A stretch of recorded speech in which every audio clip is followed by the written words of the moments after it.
Napansin ng instructor ang mabilis na reaksyon ni Yang at napangiti. Hindi masama, bulong nito sa sarili. Samantala, hindi pa rin makapaniwala si Yang sa matinding estilo ng pagsasanay ng instructor. Masyadong brutal, pero wala siyang pagpipilian. Sa nakaraan niyang buhay, hindi siya nakatanggap ng ganitong klase ng pagsasanay. Ngunit sa pagkakataong ito, kailangan niyang patunayan ang sarili. Huminga siya ng malalim at sumugod pabalik kay instructor Yung handang lumaban. Gayunpaman, sa kalagitnaan ng kanyang pag-atake, isang malakas na suntok ang tumama sa kanya, mula kay Commander Jong. Sa gitna ng laban, sinubukan ni Lehio na samantalahin ang pagkakataon habang nakatuon ang pansin ni Yang sa iba. Mabilis itong umatake mula sa kanyang likuran. Ngunit sa isang iglap, biglang bumaling si Yang at inihataw ang kanyang sibat, tumatama ng direkta kay Lehio. Isang buong buwan na ang lumipas simula nang magsimula ang kanilang matinding pagsasanay kay Commander Jong.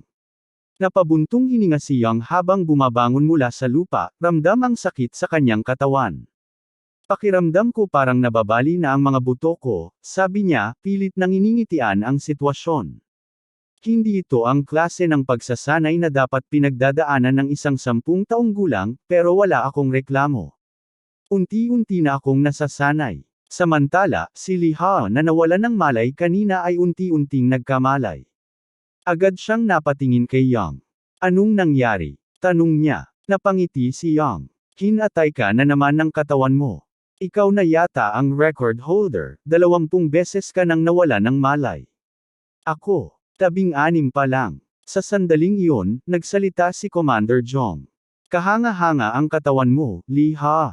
Sa kabila ng matinding mga tama, ni minsan ay hindi ka nagtamo ng seryosong pinsala. Samantala, simula pa lang ng pagsasanay ay may napapansin na si Commander Jong tungkol kay Yang. Noong una, inakala niyang hanggal lang ang bata nang makita niya itong bitbit ang napakaraming sandata. Pero laking gulat niya nang makita niyang kaya nitong gamitin lahat ng may kasanayan. Ngayon, makalipas lang ang 1 buwan, kitang-kita niyang unti-unti nang nasasanay si Yang sa matinding pagsasanay. Napangisi siya, na-excite sa progreso ng bata. Balik na kayo sa mga pwesto ninyo. Sigaw ng commander, senyales na magsisimula na ulit ang kanilang pagsasanay. Halata sa mukha ni Yang at Lee Ha ang matinding pagod. Habang tumatayo, tinawag ni Yang si Lee Ha. Napalingon ito sa kanya na may inis. Ano na naman? Tanong niya. Umiti si Yang. May ibibigay akong senyales. Kapag ginawa ko yun, gusto ko lang na harangin mo ang isa sa mga atake ni Commander Jong para sa akin. Napataas ang kilay ni Lee Ha. Bakit ko naman gagawin yun? Bahagyang natawa si Yang. Wala kang obligasyon. Pero gusto ko lang siyang tamaan ng maayos kahit 1 beses lang. Napatingin si Lee Ha sa kanya, saka tumango. Sigurado ka ba sa plano mo? Mabilis siyang tumango. Oo, siguradong sigurado ako. Hindi na nag-aksaya ng oras si Lee Ha. Agad siyang sumugod kay Commander Jong, habang si Yang ay kasunod niya. Sa isip ni Yang, alam niyang wala siyang tsansang manalo sa kasalukuyan niyang antas. Ang tanging paraan lang para manalo ay gamitin ang kanilang bilang-bilang kalamangan. Napansin ni Commander Jong ang kanilang sabay na pag-atake at ngumisi. Hindi masamang desisyon. Madali niyang naiwasan ang atake ni Lee Ha. Kung gumagana ng maayos ang plano mo, dapat napigilan mo ang kontra-atake ko, sabi niya, bago mabilis na umatake pabalik. Hindi nakaiwas si Lee Ha. Kasunod nito, mabilis na sumugod si Commander Jong kay Yang. Ngunit sa pagkakataong ito, handa si Yang. Napaharang niya ang sibat ng commander, dahilan para mapa-atres ito. Agad siyang sumigaw kay Lee Ha. Ngayon na. Agad sumugod si Lee Ha mula sa itaas, habang si Yang naman ay biglang umatras. Hindi napansin ni Commander Jong ang ginawa niya. Sa isang iglap, itinapon ni Yang ang kanyang sibat at hinawakan ang kanyang espada. May isang paraan lang para makapagpatama ng maayos laban sa kanya, bulong niya sa sarili. At iyon ay ang ultimate technique ng Mugen Infinite Dagger, ang Demon Slayer. Biglang nakaramdam ng panganib si Commander Jong nang sumugod si Yang. Mabilis niyang sinalubong ang espada at napigilan ang atake. Pero hindi lang iyon ang plano ni Yang. Inipon niya ang lahat ng natitirang lakas niya at muling umatake. Nakangiti si Yang, sigurado siyang tumama siya. Pero sa kanyang pagkagulat, nakita niyang hinarang lang ito ng kamay ni Commander Jong, nang walang kahit anong sandata. Sa isang iglap, pinakawalan ng commander ang isang malakas na suntok. Napalipad si Yang at bumagsak sa pader mula sa matinding puwersa ng atake. Naglakad palapit si Commander Jong at tumingin sa kanila. 37 araw na ang lumipas mula nang magsimula ang inyong pagsasanay, aniya habang dahan-daang pumalakpak. Yang, nagising mo na ang iyong sixth sense. Ngunit hindi pa natapos si Li Ha. Sumugod siyang muli, pero sa isang mabilis na galaw, sinalubong siya ni Commander Jong at pinatumba sa isang atake. Habang nakahandusay sa lupa, parehong hingal na hingal sina Yang at Li Ha. Lumapit si Commander Jong at tumingin sa kanila. Malayo pa ang tatahakin ninyo bago kayo maging ganap na mandirigma. At sa ganitong paraan, tinapos niya ang kanilang pagsasanay para sa araw na iyon. Nakasalampak pa rin sa lupa, binalingan ni Li Ha si Yang. Nagtiwala ako sa plano mo. Sigaw niya, halatang naiinis. Pero hindi na pinansin ni Commander Jong ang kanilang pagtatalo. Mas abala siyang pinag-aaralan ang sugat sa kanyang kamay, isang sugat na dulot ng atake ni Yang.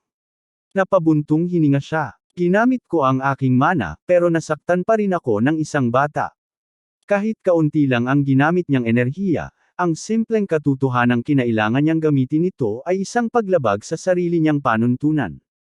Napatingin siya kay Yang na nakahiga pa rin. May pambihirang pakiramdam sa labanan ang batang ito, bulong niya sa sarili.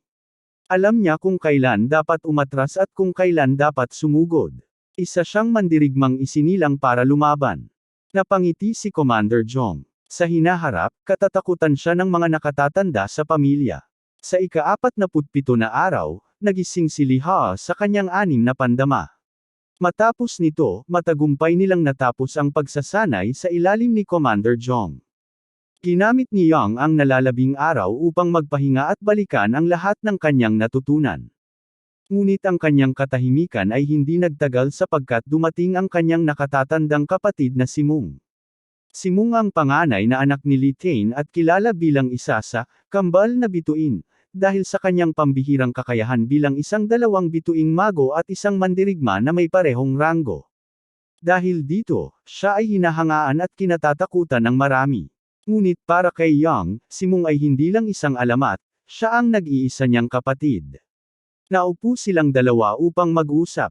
Humingi ng paumanhin si Mung kay Yang dahil sa hindi nito naibigay ang sapat na atensyon bilang nakatatandang kapatid dala ng kanyang mabibigat na responsibilidad. Ngunit sinagot siya ni Yang na hindi na ito kailangang alalahanin. Umiti si Mung at pabirong sinabi na bagamat ito ang una nilang pagkikita, pakiramdam niya ay matagal na niyang kilala si Yang. Sumagot si Yang na kahit pa sila ay magkapatid sa ibang ina, imposibleng hindi niya makilala ang kanyang nakatatandang kapatid. Ngunit tila hindi natuwa si Mung sa salitang, kapatid sa ibang ina, at sinabing huwag nang ulitin iyon. Ipinunto niya na bagamat magkaiba ang kanilang ina, wala siyang nakikitang pagkakaiba sa kanila at sa iba pa niyang kapatid. Sa isip ni Mung, alam niyang hindi pa dumadaan si Yang sa opisyal na seremonya ng pagpapangalan, ngunit tila masyado itong mahigpit sa sarili. Humingi ng paumanhin si Yang at nangakong hindi na muling babanggitan iyon. Umiti si Mung at sinabing hindi kailangang maging formal sa kanya dahil kapatid naman niya ito. Umiti rin si Yang, iniisip kung paano siya laging naging mabait sa kanya mula pagkabata. Pagkatapos nito, may inilabas si Mung mula sa kanyang bulsa at iniabot kay Yang. Sinabi niyang ito ay isang regalo para sa kanilang unang pagkikita. Ipinaliwanag niyang nakuha niya ito mula sa France University of Mages at naniniwala siyang mas mapakikinabangan ito ni Yang. Isang pambihirang eliksir ito na kilala bilang alak ng pinuno. Labis na natuwa si Yang at nagulat sa natanggap. Sinabi niyang taon-taon, 500 mililitro lamang ng naturang eliksir ang napoproduce sa France University of Mages. Agad siyang nagpasalamat kay Mung, ngunit tila may napansin itong kakaiba. Sinabi niya kay Yang na parang may nagbago rito. Nagtanong si Yang kung ano ang ibig niyang sabihin. Tumawa si Mung at sinabing lahat ng kanyang nakilalang kapatid ay itinuring siyang karibal, ngunit natutuwa siyang iba si Yang. Gayunpaman, nagulat siya nang sabihin ni Yang na hindi yun totoo. Idinagdag niya na hanggat siya ay bahagi ng pamilya Lee, dapat siyang makita bilang isang karibal. Pagkatapos, may nakangiting kumpiyansa niyang sinabi kay Mung na huwag siyang ituring na isang simpleng nakababatang kapatid, sapagkat walang nakaalam kung paano siya lalago, maaari pa siyang maging pinakamalaking karibal ni Mung balang araw. Sa narinig, malakas na tumawa si Mung, pagkatapos ay lumapit kay Yang at hinaplos ang kanyang ulo. Sinabi niyang inaasahan niya ang araw na iyon, ang araw na magiging pinakamalakas niyang karibal si Yang. Masayang tumingin si Yang sa kanyang nakatatandang kapatid, iniisip na mula pa noon, si Mung ang palaging nag-alaga at nagmalasakit sa kanya. Sa pagkakataong ito, ipinangako niyang siya naman ang magpoprotekta rito. Ilang araw ang lumipas at dumating na ang oras para sa ikalawang pagsubok ng pamilya Lee, ang seremonya ng pagpapangalan. Pumunta sina Yang at Lee Ha sa pula at asul na isla, isang lugar kung saan nagbabago ang kulay ng lupa batay sa dami ng mana sa paligid. Sa loob ng maraming henerasyon, dito ginaganap ang seremonya ng pamilya Lee. Ipinaliwanag ng bantay na kasama nila ang mga mahahalagang detalye ng pagsubok. Sinabi niya na kinakailangang manatili sila sa isla sa loob ng 3 linggo upang patunayan ang kanilang kakayahan. Inabot niya rin sa kanila ang mga espesyal na aparato na dapat nilang isuot sa lahat ng oras upang matrak ang kanilang kinaroroonan. Mahigpit niyang ipinagbilin na huwag kailanman alisin ang mga ito. Idinagdag pa niya na magbubukas ang silid ng pagsubok 2 araw matapos ang 3 linggong pananatili nila sa isla. Pagkatapos niyang ipaliwanag ang lahat, iniwan niya sila at binati ng swerte. Maya-maya, tinawag ni Lee Ha si Yang, sinasabing may gusto siyang ipagtapat. Sumagot si Yang, sinabing sa wakas ay nagdesisyon na rin siya. Ngunit naguluhan si Lee Ha dahil wala pa naman siyang sinasabi. Natawa si Yang at ipinaliwanag na mula pa noong nagsasanay sila, halata na niyang may nais itong sabihin. Labis na nag-alala si Lee Ha at tinanong kung paano niya nalaman. Napangiti si Yang, iniisip kung paanong hindi niya ito mapapansin. Hinikayat niya itong sabihin kung ano man iyon, at tiniyak niyang makikinig siya. Nang inag ang kamay ni Lee Ha habang inilalabas ang isang maliit na bote mula sa kanyang bulsa. Sinabi niya kay Yang na ang laman nito ay lason. Ipinaliwanag niya na ang lason ay epektibo lamang sa mga batang wala pang 15 taong gulang at kusang naglalaho sa hangin kapag nabuksan ng higit sa 5 minuto. Dagdag pa niya, ang lasong ito ay nagdudulot ng pangmatagalang pinsala sa mga daluyan ng mana ng isang tao. Agad na tinanong ni Yang kung sino ang nagbigay kay Lee Ha ng lason, ngunit tumugon lamang ito na hindi niya yun sasabihin. Pagkatapos, itinapon niya ang bote sa lupa at sinabing wala ng ebidensya ng anuman. Dagdag pa niya, haharapin niya si Yang ng patas at may dangal, nang hindi gumagamit ng anumang lason. Nagulat si Yang sa kanyang mga sinabi, ngunit nagpatuloy si Lee Ha, sinasabing nais niyang seryosohin ni Yang ang pagsubok. Umiti si Yang nang may hamon, sinigurado sa kanya na kahit hindi niya sinabi iyon, ibibigay pa rin niya ang kanyang buong lakas sa pagsubok. Kinuha ni Lee Ha ang kanyang bag at tinanong si Yang kung mayroon na siyang lahat ng kinakailangang kagamitan. Ipinunto niya ang kahalagahan ng pagpunta sa sentro ng isla sa sandaling masanay na siya sa paligid nito, sapagkat narinig niyang napakapanganib ng lugar na iyon. Walang pakialam na sinagot ni Yang na alam na niya iyon, at tinanong kung nag-aalala ba ito sa kanya. Napairap si Lee Ha at sinabing wala siyang dahilan para mag-alala para kay Yang, ang tanging kinatatakutan niya ay baka mamatay ito bago pa sila makapagtapos ng laban. Bigla na lang silang nakarinig ng malakas na tunog na nagdulot ng kaba sa kanilang dalawa. Inulit ni Lee Ha ang kanyang sinabi, binibigyang diin kay Yang na huwag itong mamatay anuman ang mangyari. Pagkatapos, nagpatuloy siya sa paglalakad, iniwan si Yang na nakatanaw sa kanya. Sa isip ni Yang, naalala niya ang sinabi niya noon kay Lee Ha, na ang pupuntahan niya ay hindi lamang ang gilid ng isla. Sa kasabikan, inihayag niyang dumating na ang oras upang pumunta sa pinakasentro ng isla. Samantala, pinagmamasdan ng mga matatanda ng pamilya Lee sina Yang at Lee Ha mula sa malayo. Pinuri nila ang kahangahangang pagganap ni Lee Ha, tulad ng inaasahan nila. Napansin nilang natapos na niya ang kinakailangang bilang ng mga halimaw na dapat niyang patayin. Isa sa mga matatanda ang nagkomento na kahit ito ang unang beses niyang sumabak sa isang tunay na labanan, nakapatay na siya ng maraming nilalang. Isa pang matanda ang nagsabi na hindi na nakapagtataka iyon, walang duda na kwalipikado si Lee Ha. Itinanong niya kay matandang Commander Jong kung gaano katagal bago nagising ang anim na pandama ni Lee Ha. Sumagot si Commander Jong na nagawa niya ito sa loob lamang ng 57 araw.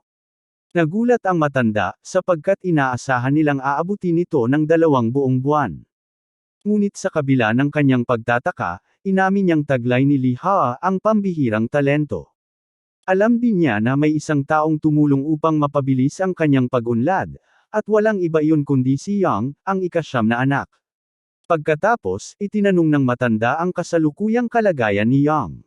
Sinabi ni Commander Jong na mukhang naghahanap ito ng lugar na maaaring pagtaguan. Ikinagalit ito ng mga matatanda, itinuring nila itong isang duwag at nilate siya sa pagiging kasapi ng pamilya Lee na tila umiiwas sa laban. Biglang sumabat si Mung, ipinaliwanag na ang paghahanap ng ligtas na lugar sa isang mapanganib na lugar ay isang estratehikong hakbang, hindi isang bagay na dapat pandirihan. Ngunit tinawanan lamang siya ng mga matatanda, sinasabing bagamat tama ang kanyang sinabi, tila masyado silang nagtaas ng inaasahan kay Yang dahil lamang sa ipinakitang kakayahan ni Lee Ha. Idinagdag pa nila na ang pagiging isang karaniwang tao sa pamilya Lee ay tila isang malaking kasalanan. Patuloy nilang nilate si Yang, sinasabing wala siyang nagagawa na hindi kayang gawin ng kahit sino. Labis itong ikinagalit ni Mung. Matigas niyang tinanong kung kailan naging walang puso ang kanyang pamilya upang hamakin ang isang bata dahil lamang sa kanyang pinagmulan. Ngunit kasabay ng kanyang galit, napansin niyang may isang bagay siyang hindi nauunawaan, bakit papunta si Yang sa sentro ng isla. Hindi lang siya ang may ganitong katanungan. Pati ang kanyang tiyuhing si Hong ay mukhang balisa tungkol dito. Samantala, matagumpay na natagpuan ni Yang ang isang angkop na lugar para sa kanya. Sinindihan niya ang ilang likas na halamang gamot upang itaboy ang mga insekto at ahas, pagkatapos ay tinakpan ang pasukan gamit ang mga dahon ng puno. Pinanood ito ng mga matatanda at inamin ang kanyang pambihirang kakayahan sa paglilihim ng sarili. Ngunit higit silang nagulat sa kanyang sumunod na ginawa. Tinanggal ni Yang ang tracking device mula sa kanyang pulso, inilapag ito sa lupa, at tinakpan ng mga halamang gamot upang ganap na maitago. Napatawa si Commander Jong at sinabing walang sino man ang makapaghuhula sa susunod na gagawin ni Yang. Samantala, tiniyak ni Yang sa sarili na wala siyang dahilan para hayaang masundan ang bawat kilos niya. Dagdag pa niya, maaari na niyang gamitin ang Mugen Infinite Dagger sa kahit anong paraan na gusto niya.